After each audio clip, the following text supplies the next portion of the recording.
Hello student, good evening. मैं doctor Surendra Kumar. आज हम लोग इग्नो एग्जाम अगस्त 2021 पर चर्चा करेंगे कि इग्नो ने जो जून में एग्जाम लेनी थी उसने लॉकडाउन के कारण एग्जाम को आगे बढ़ा दिया और अगस्त माह में आप लोगों की परीक्षा निर्धारित की गई है। आज मैं आप लोगों को MGPE 7 के अंतर्गत जो अति महत्वपूर्ण प्रश्न बनते हैं उस पर आज हम चर्चा करेंगे। तो मैं थोड़ी सी बात आप लोगों को बता दूं कि MGPE 7 में क्या पढ़ना है। MGPE 7 में पढ़ना है गांधी पश्चात अहिंसात्मक आंदोलन। गांधी पश्चात अहिंसात्मक आंदोलन। थोड़ी सी मैं और आप लोगों को बात बता दूं, जो बच्चे कंफ्यूज हो जाते हैं, फर्स्ट ईयर में जो समय होता है वह 3 घंटा का होता है, लेकिन MGPE 7 आपको सेकेंड ईयर में पढ़ना है। इसका समय सीमा है 2 घंटा और जो मार्क्स होगा वो 50 मार्क्स का ही एग्जाम होगा। क्वेश्चन की संख्या 5 ही होगी। क्वेश्चन की संख्या 5 ही होगी और शब्द वर्ड जो होगा वो 500 वर्ड में इसका आपको जवाब देना है। तो चलिए हम लोग अब MGPE 7 का अति महत्वपूर्ण प्रश्न पर चर्चा करते हैं। तो कॉपी पेन निकालिए और नोट कीजिए। पहला प्रश्न है ग्राम दान आंदोलन। ग्राम दान आंदोलन की संकल्पना एवं प्रमुख विशेषताओं की विवेचना कीजिए। फिर मैं प्रश्न को दोहराता हूं कि ग्राम दान आंदोलन की संकल्पना एवं प्रमुख विशेषताओं की विवेचना कीजिए। ठीक है, आगे दूसरा प्रश्न आ गई। अहिंसात्मक आंदोलन की गतिकी क्या है। अहिंसात्मक आंदोलनों की गतिकी क्या है, ये किस प्रकार के परिणाम उत्पन्न करते हैं। फिर मैं प्रश्न को दोहराता हूं कि अहिंसात्मक आंदोलनों की गतिकी क्या है, ये किस प्रकार के परिणाम उत्पन्न करते हैं। ठीक है, अब आइए नेक्स्ट जो प्रश्न है, संयुक्त राज्य अमेरिका में नागरिक अधिकार आंदोलन क्या था।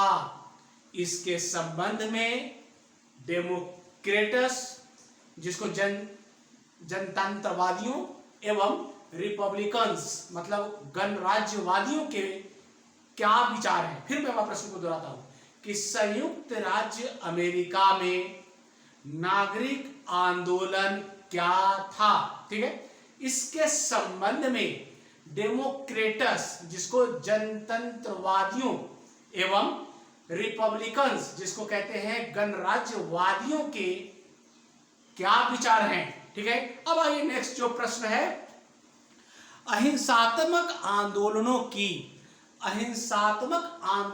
की मुख्य विशेषताओं को चिन्हित कीजिए। फिर मैं प्रश्न को दोहराता हूं कि अहिंसात्मक आंदोलनों की मुख्य विशेषताओं को चिन्हित करें। ठीक है, आइए नेक्स्ट जो प्रश्न है, भूदान आंदोलन पर एक टिप्पणी लिखिए। फिर मैं प्रश्न को दोहराता हूं कि भूदान आंदोलन पर एक टिप्पणी लिखिए। ठीक है, फिर मैं प्रश्न को दोहराता हूं, भूदान आंदोलन पर एक टिप्पणी लिखिए। चलिए अब नेक्स्ट जो प्रश्न है, भारत के शांति आंदोलन का वर्णन कीजिए तथा समझाएं कि किस हद तक उन्होंने गांधी के शांति एजेंडा को अपनाया है। फिर मैं प्रश्न को दोहराता हूं कि भारत के शांति आंदोलनों का वर्णन कीजिए तथा समझाने की किस हद तक उन्होंने गांधी के शांति एजेंडा को अपनाया है। ठीक है, अब नेक्स्ट जो प्रश्न है, चिपको आंदोलन। चिपको आंदोलन का आप लोगों ने नाम सुना होगा, बहुत इंपॉर्टेंट प्रश्न है, प्रत्येक वर्ष प्रश्न से आते ही है। चिपको आंदोलन पर एक संक्षिप्त टिप्पणी लिखिए। फिर मैं नोट करेंगे आप लोग प्रश्न को, चिपको आंदोलन पर एक टिप्पणी लिखिए। ठीक है, आइए नेक्स्ट जो प्रश्न है, दक्षिण अफ्रीका में रंगभेद विरोधी आंदोलन में महात्मा गांधी का क्या योगदान रहा था। फिर मैं प्रश्न को दोहराता हूं कि दक्षिण अफ्रीका में रंगभेद विरोधी आंदोलन में महात्मा गांधी का क्या योगदान रहा था। अब आइए नेक्स्ट जो प्रश्न है, निषेधाज्ञा पर गांधी के विचारों की विवेचना कीजिए। फिर मैं प्रश्न को दोहराता हूं, निषेधाज्ञा पर गांधी के विचारों की विवेचना कीजिए। ठीक है, आइए नेक्स्ट प्रश्न है, मद्य निषेध पर गांधी और कुमारप्पा के विचारों की तुलना कीजिए। फिर मैं प्रश्न को दोहराता हूं कि मद्य निषेध पर गांधी और कुमारप्पा के विचारों की तुलना कीजिए। ठीक है, अब ये जो प्रश्न है, परमाणु विरोधी आंदोलनों में ग्रीन पीस ने किस प्रकार योगदान किया है। फिर मैं प्रश्न को दोहराता हूं कि परमाणु विरोधी आंदोलनों में ग्रीन पीस ने किस प्रकार योगदान किया है। अब 2-3 प्रश्न है, आपको मैं बता रहा हूं, ये 11 मैंने प्रश्न दिया है, 3-4 प्रश्न जो शॉर्ट नोट्स टाइप पे है, संक्षिप्त में टिप्पणी लिखिए, उसको आप लोग नोट कर लीजिए। जैसे नर्मदा बचाओ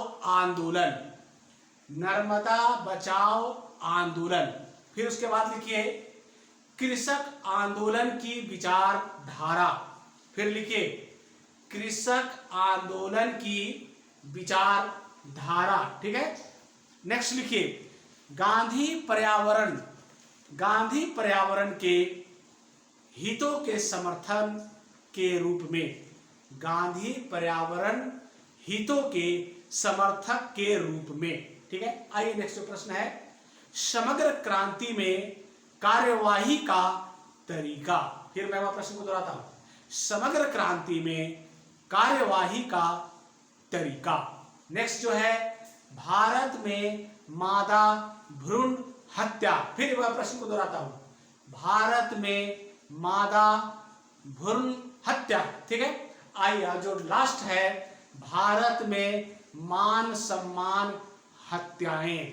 फिर मैं प्रश्न को दोहराता हूं, भारत में मान सम्मान हत्याएं। ये मैंने 15-16 प्रश्न आप लोगों को दिया है और इससे प्रश्न जरूर आएंगे, इसलिए परीक्षा की तैयारी में आप लोग लग जाइए। समय आपके पास नहीं है। इसका मैं एक चीज और आपको बता देता हूं, मैंने अति महत्वपूर्ण प्रश्न जो दिया है MGPE 7 का, इसका बहुत सारा उत्तर मेरे YouTube चैनल पर उपलब्ध है, वहां जाकर आप लोग सर्च कीजिए, इसका उत्तर भी मिल जाएगा। थैंक यू, धन्यवाद।